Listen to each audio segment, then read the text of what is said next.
Hi guys, and welcome to our science lesson today. So as you know, we've been discussing the forms of energy this past week.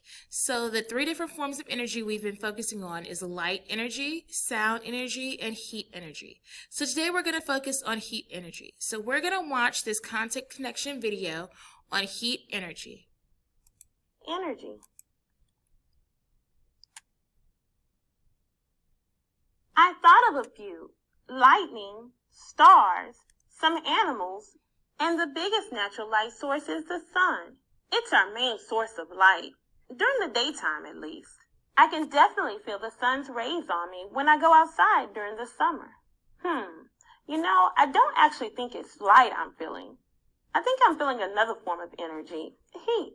We can use a thermometer to measure heat energy. We can find out if someone has a fever or tell how hot it is outside.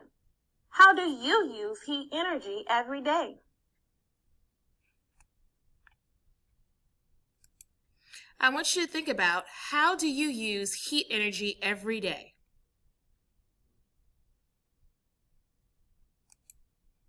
Let me think. What about cooking? Heat from a fire, stove, oven, or microwave can help with that. Also, when it's winter, we turn the heater on inside our house to stay warm. Too much heat can be uncomfortable or even dangerous. It's a good thing we have our senses to tell us when not to touch something. If the sun gives off both light and heat, I wonder what other things give off more than one form of energy. I think I'll investigate. Hey, maybe you can too. See you next time.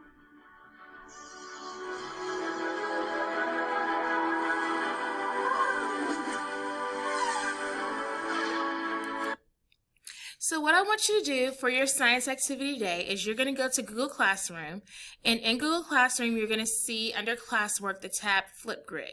So you're going to create a poster with different examples of dangerous heat energy. So for example, a boiling pot of water, a hot oven, a hot barbecue grill, and you're going to create a poster with why those different forms of heat energy can be dangerous. And then you're going to show your poster in the Flipgrid video and explain to us what's on your poster.